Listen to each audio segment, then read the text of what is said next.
Assalamualaikum warahmatullahi wabarakatuh. Pada kesempatan kali ini saya akan menjelaskan mengenai statistika ya, dengan buku acuan yaitu matematika SMA ini, matematika SMK ya,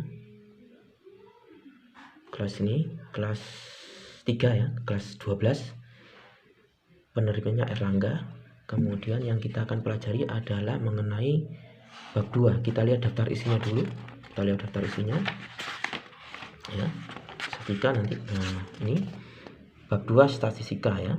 Bab 2 statistika, halamannya ini ya. Bab 2 statistika. Yang A, pengertian dasar statistika. Nah, kita mulai dari yang A dulu, pengertian dasar statistika. Nih, kita lihat bukunya. Ini bab 2 statistika, kompetensi dasarnya ya, kompetensi dasar. Kemudian ini, kemudian apersepsi itu seperti pendahuluan. Kita lihat seperti pendahuluan ya, seperti pendahuluan ini, seperti pendahuluan. Coba kita lihat dulu ini apersepsi ya, ini apersepsinya. Kalian bisa zoom ya, bisa zoom. Ini kalian bisa baca ini. Nah, ini ya. Saya perbesar ini. Pentingnya peranan statistika dalam kehidupan ini. Nah, itu pada pengertiannya itu. Jadi statistika dalam kehidupan sangat penting ya, apabila karena memang mencari data-data ya. Data-data, kemudian ini kemudian ada penjelasan ya. Yang A, pengertian dasar statistika. Pengertiannya ini, nah itu yang pertama datum. Apa yang dimaksud datum? Data dan statistika. Datum itu kumpulan keterangan sebuah data, sedangkan masing-masing keterangan datum. Jadi datum itu,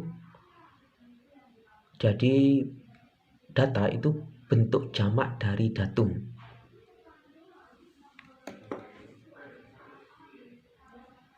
Jadi jamaknya bentuk jamak dari datum. Kalian baca jenis datanya, yaitu data kuantitatif, kualitatif ya. Ini apa yang dimaksud dengan statistika? Populasi dan sampel. Ini populasi dan sampel ini. Kemudian ini ya, ini yang ini asah kemampuan ya, asah kemampuan. Nah, ini asah kemampuannya, suatu penelitian yang menggunakan belajar matematika siswa. Nah, kalian bisa belajar mengenai apa yang dimaksud populasi dan sampelnya. Kemudian yang B, penyajian data. Penyajian data ini dilakukan setelah mengumpulkan data ya. Setelah pengumpulkan data, langkah selanjutnya adalah melakukan penyajian data. Nah, ya, berarti penyajian data ini dilakukan setelah mengumpulkan data. Misalkan data apa ya, ini contohnya yang ini contohnya seperti contoh di bawah ini, contoh lulusan SMKZ ya, kemudian sama keadaan guru. Jadi kalau menurut data ini pada tahun 2010 perguruan tinggi negeri ini yang melanjutkan ya ke negeri, perguruan tinggi negerinya 14, yang swasta 6. Kemudian tahun 2011, ya berarti ini dari data ini yang masuk ke perguruan tinggi pada tahun 2010 14, kemudian pada tahun 2011 15. Jadi naik satu siswa yang masuk ya. Kemudian 2011 ke 2012 yang masuk ke negeri turun. Kemudian turun lagi menjadi 10, kemudian naik menjadi 12, naik 18, turun 16, dan pada tahun 2016-17 itu naik lagi menjadi 4. Jadi tahun 2016 ke 17 yang masuk perguruan tinggi swasta ini paling Oke, yang kedua ya paling tinggi ya, setelah tahun 2014 ke 2015 itu ada 6 siswa. Ada 6 siswa. Ya. Ada 6 siswa, kemudian pada 2016-2017 naiknya itu 4 siswa. Jadi paling banyak itu tahun 2014 ke 2015 yang masuk negeri. Kemudian swasta kalian bisa lihat ya. Nah, ini yang saya contohkan hanya perguruan tinggi negeri ya. Yang swasta kalian bisa lihat sendiri ini. Dan jumlahnya berarti lulusan SMK itu berarti masuk ke negeri itu paling banyak ya. Lebih banyak negeri daripada swasta. Nah, itu cara mengerti, cara membaca tabel ya. Kemudian keadaan guru, tingkat pendidikan. Jadi laki-lakinya jumlahnya ada 24, perempuannya 30. Berarti jumlah guru perempuan ini lebih banyak dari jumlah guru laki-laki. Kemudian yang paling banyak lulusannya itu S1 ya. Itu 16 dan 30. D3-nya 6 sama 2. S2-nya 2 sama 4. Jadi yang paling banyak S1-nya. Kemudian ini dari sini. Nah, ini halaman 26, kemudian kita pindah ke halaman 27. Itu mengenai tinggi badan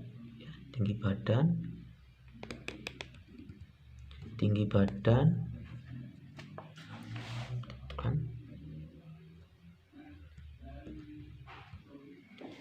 Tinggi badan siswa kelas 11 di suatu SMK. Tinggi badannya 150, frekuensinya 3, jumlahnya 40 ya. Pokoknya jumlah total 40. Tinggi badannya ini antara ya. Ini mempunyai jarak kelas ini. Karena antara batas bawah 150, batas acan 155 ya. 150 sampai 155, 156. Dan nanti cara membacanya bisa di pertemuan yang akan datang ya. Ini hanya sebuah contoh dulu. Kemudian penyajian data dalam bentuk diagram dan grafik ya. Ini dalam bentuk tabel. Yang pertama dalam bentuk tabel, yang kedua dalam bentuk diagram atau grafik. Nah, ini perhatikan contoh. Kemudian kalian baca sebelumnya. Ada beberapa diagram yang umum digunakan dalam penyajian data, yaitu diagram batang, garis, lingkaran, batang daun, diagram kotak, garis, histogram, dan poligon vertikal dan ogif. Perhatikan contoh penyajian data dalam diagram berikut ya. Kalian lihat itu contohnya. Tabel berikut menyatakan data mengenai jenis dan jumlah pelanggaran kedisiplinan dalam kehadiran itu kalian bisa baca ya. Jumlah jenis pelanggarnya, kehadiran, kerapian, keterlibatan, jumlahnya 200. Jadi jumlah seluruh pelanggaran itu 200. Buat diagram batangnya, caranya seperti itu ya. Nah, caranya seperti ini. Kemudian untuk contohnya saya perjelas ya mengenai siap UN ini ya. Siap UN di sebelahnya. Pemasukan dan pengeluaran keuangan pada suatu perusahaan selama 3 tahun disajikan dalam diagram batang berikut. Itu dalam diagram tersebut itu ada warna oranye dan hitam ya. Warna oranye itu pemasukan, warna hitam pengeluaran. Kita lihat. Dan skalanya kita lihat itu, saya perjelas ini. Skalanya itu menunjukkan 20 ya. Jadi 0 ke 20, kemudian ke 40, ke 60 ya, ke 60, kemudian ke 80, 100. Kemudian 100, 120, 140, 160, 180, 200. 220, 240, 260, 280, 300, 320, 340, 360, 380, 400 dan seterusnya ya, sampai itu paling tinggi keuntungannya itu. Ini agak kabur ya. Paling tinggi itu tahun 2016-17 itu paling tinggi keuntungannya karena kita lihat di tabel. Kemudian pengeluarnya paling tinggi itu di tahun 2017 ya, paling tinggi. Nah, itu sekarang yang ditanyakan adalah jumlah keuntungan perusahaan tersebut pada tahun 2015 dan 2016 adalah itu ada beberapa pilihan. Nah, sekarang mari kita kerjakan ya. Caranya adalah kita lihat rumus ya. Ini rumus kita kerjakan ya, rumus. rumus jumlah keuntungan ya. Kita lihat jumlah keuntungan. Rumusnya itu jumlah keuntungan. Nah, ini rumusnya itu kita lihat jumlah keuntungan. Rumusnya pemasukan. Ini rumus dasar mudah ya. Pemasukan dikurangi pengeluaran. Nah, ini saya kasih kotak ini karena ini rumus yang intinya ini ya. Intinya seperti ini. Saya kira mudah ya. Intinya seperti ini. Nah, intinya seperti ini. Kemudian kita lihat. Ini soalnya ada saya perbesar lagi. Jumlah keuntungan perusahaan tersebut pada tahun 2015 dan 2016. Jadi jumlah keuntungan kita lihat. Jumlah keuntungan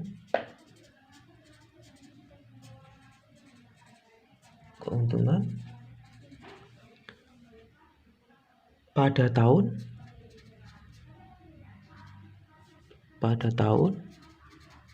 2015.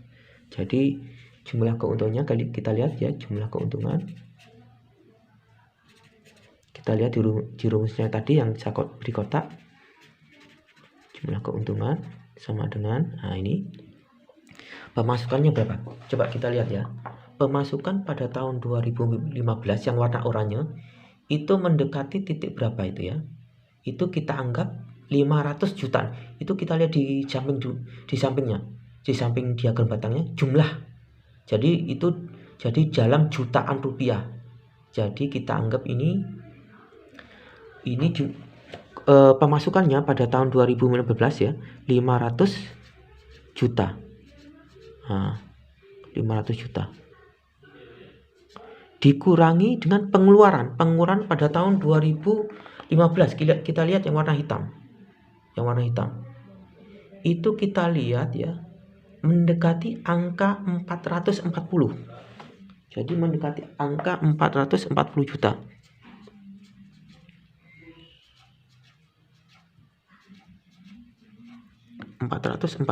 Jadi jumlah keuntungannya kira-kira berapa ini ya? 500 kurangi 440 jadi 60 juta. Nah, ini 60 juta ya. Jadi keuntungan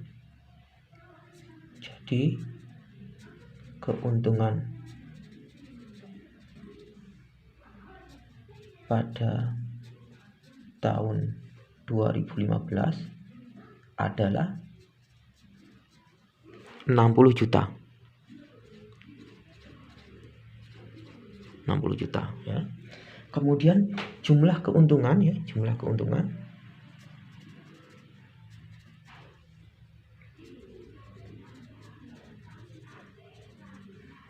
pada tahun 2016.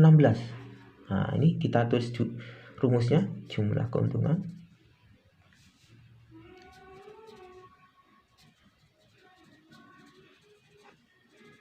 jumlah keuntungannya ya kita lihat ya pada tahun 2016 itu kita lihat di tabelnya 2016. Nah, itu nilainya ya 400. Coba kita lihat ya nilainya itu 460 juta. Jadi pemasukannya pada tahun 2016 itu 460 juta. Dikurangi dengan pengeluaran pada tahun 2016 yang warna hitam. Kita lihat yang warna hitam nilainya itu ya ini. Nah, ini 2016 nilainya itu 400 juta. Jadi juta.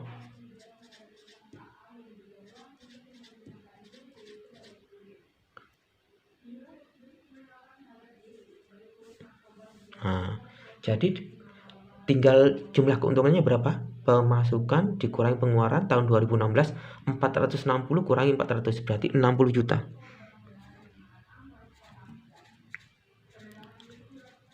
juta ya. Jadi keuntungannya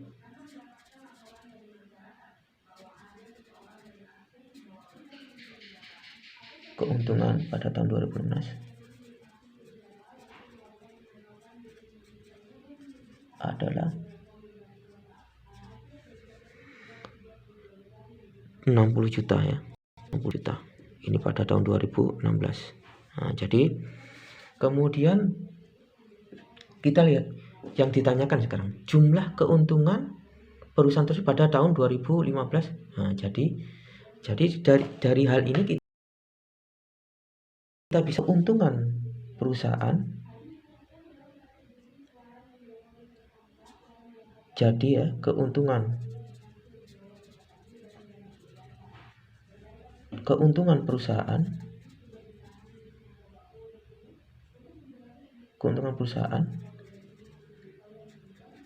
pada tahun 2015 dan 2016 adalah ya, jadi keuntungan 2015 yang 60 juta itu ditambah dengan keuntungan pada tahun 2016 60 juta.